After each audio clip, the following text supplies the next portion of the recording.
बिस्मिल्लाहिर्रहमानिर्रहीम। आज हम लोग, जैसे कि आप सभी ने अपनी तकरीर में कहा कि आज 76वां यौम जमहूरिया 76th रिपब्लिक डे मना रहे हैं और आज के इस प्रोग्राम में डॉक्टर इकरा शाहीन हाई स्कूल और जूनियर कॉलेज में तकरीब मुनक़द की गई है। इस तकरीब के सदर मोहतरम डॉक्टर ज़बीउल्लाह शाह साहब, इस इदारे के प्रिंसिपल डॉक्टर ज़मीर काजी सर, इकरा हाजी गुलाम नबी ITI के प्रिंसिपल जुबैर मलिक सर, सभी टीचर हजरात, प्यारे बच्चों बच्चियों, अस्सलाम वालेकुम रहमतुल्लाहि व बरकातहू। मैं समझ सकता हूँ कि आज थोड़ी वैसे सर्दी है और आप लोग नीचे बैठे हुए हैं और नीचे बैठे हुए आपको तकलीफ हो रही है। क्या ठंडा लग रहा है नीचे बैठने के बाद? लेकिन मैं आपसे ये कहना चाहूंगा कि आज हम लोग जिस जगह बैठे हैं और जिस तरह इस मुल्क में हम आज तालीम हासिल कर रहे हैं, तो इस तालीम हासिल करने के लिए हमारे जो मुल्क को आज़ादी दिलाने में यौम जमहूरिया कॉन्स्टिट्यूशन बनाने में जिन लोगों का हिस्सा रहा, उन लोगों ने बहुत मेहनत की। जैसे कि सभी में से पेशरो जुबैर मलिक सर ने बताया, स्टूडेंट्स ने बताया कि हमारा जो यौम जमहूरिया कॉन्स्टिट्यूशन है वो 26 जनवरी 1950 को नाफिज हुआ और इस यौम जमहूरिया ने हमें कई चीजें अता की। मैं आपको बताता चलूं, जैसे कि आप सभी जानते हैं कि ये जो हमारा कॉन्स्टिट्यूशन है, जो हमारा, उसने हमें कुछ हुकूक दिए हैं और साथ ही साथ कुछ जिम्मेदारी अता की है। जो हमारे हुकूक है, क्या आप जानते हैं कि कॉन्स्टिट्यूशन ने हमें कुछ राइट्स दिए हैं जिनको फंडामेंटल राइट्स कहते हैं, जिन्हें बुनियादी हुकूक कहते हैं? आपको पता है क्या बच्चों? आपको पता है? नहीं पता है। साथ ही साथ दस्तूर ने हमें कुछ फंडामेंटल ड्यूटीज भी दी है जिन्हें हमें जिम्मेदारियां कहा जाता है। जो बुनियादी राइट्स हकूक हमें दिए गए हैं, उसमें है सबसे पहले हमें है right to equality, right to freedom, right to speech, right to live और बहुत सारी चीजें इसमें शामिल है। साथ ही साथ हमारे जो जिम्मेदारी दस्तूर ने हमें अता की है, उन जिम्मेदारियों में हमें बताया गया है कि इस मुल्क के जो नेशनल एम्बलम है, नेशनल सिंबल है, हमें उनकी हिफाजत करनी है। साथ ही साथ हमें इस मुल्क में तरक्की के लिए हमें अपना योगदान देना है। इसके बाद मैं आज जो रिपब्लिक डे है, इस रिपब्लिक डे के मौके पर अपनी बात इंग्लिश के 7 वर्ड्स के तहत कहना चाहूंगा। क्या आप सुनने के लिए रेडी है? ओके। जैसे कि आप सभी जानते हैं कि जब हम इस दुनिया में आते हैं तो उसको हम रिप्रोडक्शन के अमल से आते हैं। उसको क्या कहते हैं?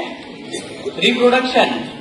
अगला स्टेप जो होता है कि हम लोग जब रिप्रोडक्शन हमारा हो जाता है, जब हम 5 साल के हो जाते हैं, 6 साल के हो जाते हैं, तो हमारा दाखिला स्कूलों में किया जाता है।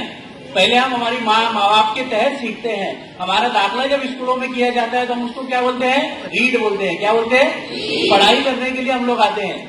पहला हो गया रिप्रोडक्शन, दूसरा हो गया रीडिंग, लर्निंग जिसको बोलते हैं हम लोग, बराबर है।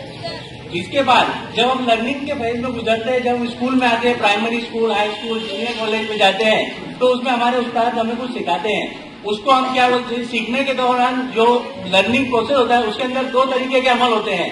जो 8वीं 9वीं 10वीं क्लास के बच्चे शायद उन्होंने पढ़ा होगा।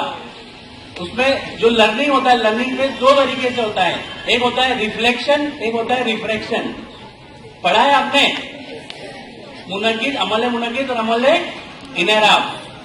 तो आप जब टीचर्स आपको सिखाते हैं तो आप उसमें से कुछ चीजें एब्जॉर्ब करते हैं, बराबर है।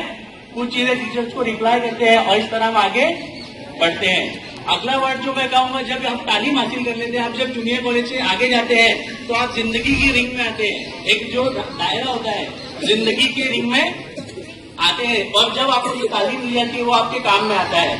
और जिंदगी के रिंग में आने के बाद आप अपनी जिंदगी की बाइक पर, जिंदगी की कार पे, जिंदगी की बाइक पे राइड करते हो और उसके बाद अपने तालीम से राइज होते हो, आगे जाते हो, बराबर है।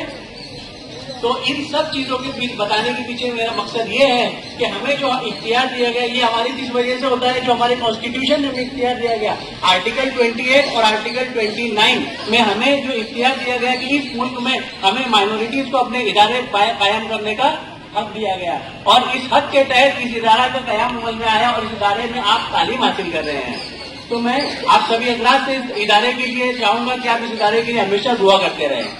साथ ही साथ आज इस यौम जमहूरिया के मौके पर ये जो कैंपस है, इस कैंपस के कयाम में हाजी मरहूम हाजी गुलाम नबी साहब के बर्जन आती इब्राहिम सेठ का भी रोल रहा, आप उनके लिए भी दुआ करें। साथ ही साथ डॉक्टर शाहीन गाजी स्कूल के कयाम के लिए जिन्होंने इसमें एक बड़ा कॉन्ट्रीब्यूशन दिया, आप उनके लिए भी दुआ करें। और साथ ही साथ इकरा जीवन सोसाइटी के कयाम के लिए हमारे सदर मोहतरम डॉक्टर अब्दुल करीम सालार साहब अपने बाकी सब लोगों के साथियों के साथ दिन रात फिक्र में रहते हैं कि कैसे हमारे बच्चों का स्टैंडर्ड आगे बढ़ाया जाए। तो आपसे गुजारिश है कि आप सब उनको दुआ में याद रखें। साथ ही साथ इस यौम जमहूरिया के मौके पर मैं आपको एक बात याद दिलाता चलूं, जो कि अल्लामा इकबाल ने कहा था कि सारे जहां से अच्छा हम मुल्क बुले हैं इसकी। तो हमें ये याद रखना है कि हिंदुस्तान हमारा है और इस हिंदुस्तान में हमें पॉजिटिव रोल मॉडल के साथ आगे बढ़ना है। Thank you very much.